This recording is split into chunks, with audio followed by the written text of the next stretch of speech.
I joined the Marine Corps. Man, long story, but joining the Marine Corps was probably like the most random thing I ever done in my life. The way that was happening was literally going home from school. Going home from school one day, and I run into my friend Keithrin of Pendergrass. I think I was about to go home, and I was on my way to go take the city bus to go back home for the day from school, and then I ran into my friend in the bathroom. Literally, I think I seen him in the bathroom. I'm like, Keithrin? He's like, yo, what's going on, Sean? Da, da, da. And then, so obviously you don't want to talk in the bathroom, but I seen him in his dress blues, so I think he just came back from recruit training and he was on recruiter's assistance. And then talking to him outside of the bathroom and talking to him at the table, because they have like a lot of Marines, they'll have the recruiter's table, sometimes they bring a pull-up bar. And then he was just telling me about his boot camp experience. And then telling me, oh yeah, we had a rifle all the time, and always carry a rifle, and you're doing all this craziness through boot camp, and it was kind of intense, but you make it to the other side, right? And I was like listening, I'm like, yeah, it's cool, sounds good. I'm like, it's interesting, yes, but I'm like, nice, but like, So then I think shortly after that, like before I even like stepped off, he was like, hey man, if you wanna talk to my recruiter, like I can give him your information and this and that. Initially, truly, I didn't really want to, because I'm like, I'm not really interested in doing the military thing. But I was like, but just to kind of help out my friend or whatever, I didn't think I was gonna get a phone call. I was like, man, here you go. And then about a week later, I get the call from the recruiter. His name is Joshua Reeves. He was a sergeant at the time. I know he picked up staff sergeant before he got out of the military. But Sergeant Reeves was the guy's name. And then he calls me and he's like, hey, like my guy Pendergrass gave me your information. Like I think you're interested in kind of coming to talk to us and everything. And I was like, not really. But like, I was like, if anything, I had to run that stuff by my dad first before I were to go do anything. And then, well, of course, the little Marine Corps gems that they drop in conversation, he's like, if you come see us first, then we can give you the information and then you can take it back to your parents, and then you can kind of be a little bit knowledgeable on the subject and everything before let them know what's going on. And then I've been thinking to myself, God's point. I'm like, okay. So then I go and end up like setting up and talking to the guy. Mind you, I think that whole entire process, I didn't realize I was really getting into it until I was like, until like I really got to like the very, very end of the conversation. Because I forgot what I even told my dad I was doing that day when I went to go do the interview, but they let him know I had an appointment or something. And then I think after school, I went to the recruiting office in Fort Lauderdale, RSS Fort Lauderdale. Yeah. I go in there and then I talked to, I believe I did some pull-ups. I think I did like 7 or 8 pull-ups. And I think we kind of moved on to the next thing. They had me take the little AFQ test, the AFQT, the initial test, to try to screen to see what you got up here. And then I was a college kid, so that stuff was like fresh in my mind. So I blew that crap out the water. I had a pretty good score. And then they were like, all right, we can kind of like take him into the next phase. And then they brought me into one of the back rooms, and I'm like seeing they showed like a motivational video, kind of showing me what the Marines are pretty much all about. Cool. I'm like, seeing guys in the mud and going through training and all right, sir, and all that stuff, like, just kind of looking sharp in the blues and everything. So I'm like, looking through it, I'm like, stuff is still pretty cool. And then after that, pretty much comes the phase of talking about comparing civilian life to military life. So they're like, let me know, okay, like, these are like civilian life expenses. These is like your military life expenses. You don't really have to worry about your housing. You don't have to worry about your medical. You have to work. You always get a paycheck first and the 15th. Like all you have is job security, all that type of stuff. And I think they also laid out the little recruiting cards for me to say, hey, what like my biggest priorities were. And I think my priorities were like, like belonging to something like a brotherhood, financial security, because obviously I didn't have any money at the time. I was broke. I didn't have anything. And I forgot what the third one was, but it was just probably something like a sense of pride, something like that. And then, so all of it sounds good. And then the pitch at the end is just like, all right, cool. Like, now that I give you this whole spiel, like, what do you think? And I'm like, I think I just kept going back to like, yo, this all sounds good, but like, I don't need to talk to my dad about it first. Like, it's like a life-changing decision. And then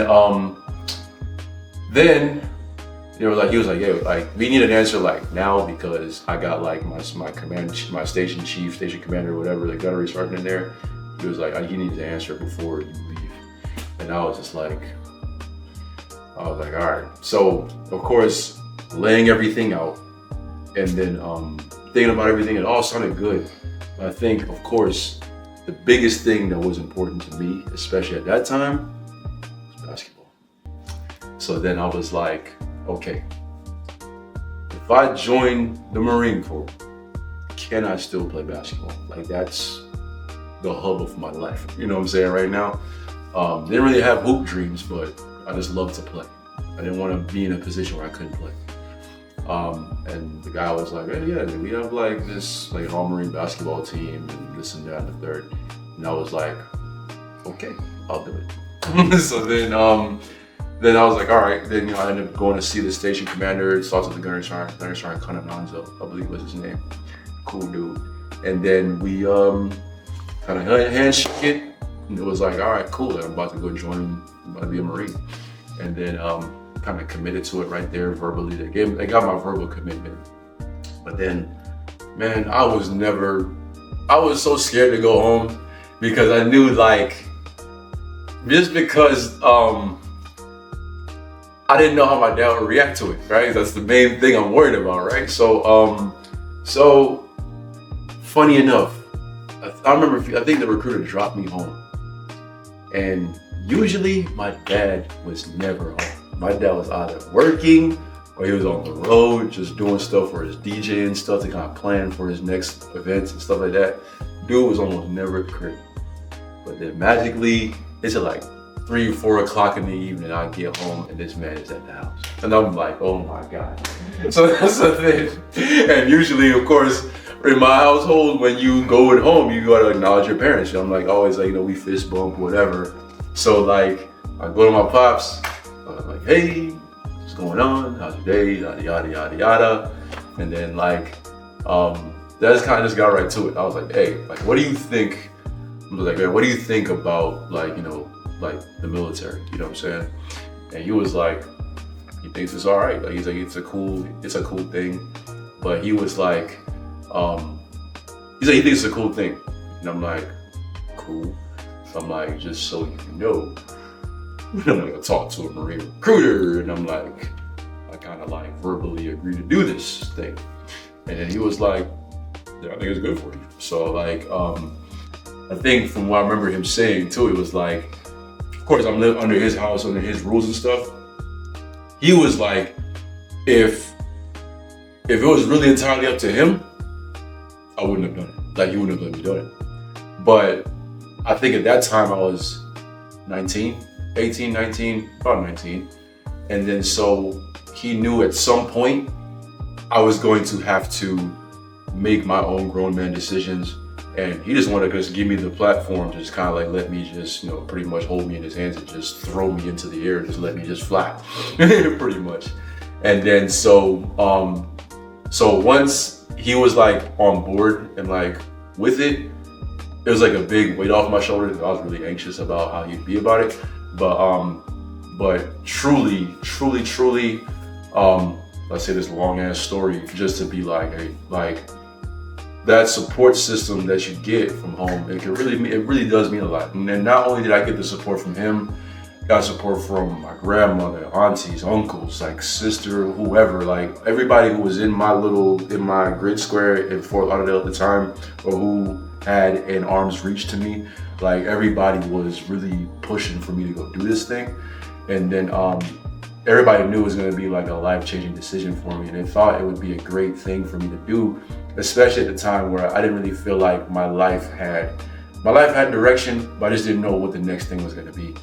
I was going to college. I was a criminal justice major, but I didn't know. I think I truly had intentions to maybe one day join the FBI or to just become a detective, whatever the case may be. Like that was what my initial thoughts were. And I was doing pretty well in school. I only did like 2 semesters at Broward Community College, but I was doing well. I was playing basketball there, so I was building friendship groups and all that stuff. Guys from Plantation High School that graduated with me, they knew of me. Then like they knew I was going to go to do the Marine Corps thing, and I was getting a big push from everybody. And the support's been overwhelming. And then like even almost 12 years later, like just that one decision of like kind of just going with my gut and just taking that leap of faith, that's been like a story of like my whole life, man. Just taking those risks and just kind of living with the results afterwards.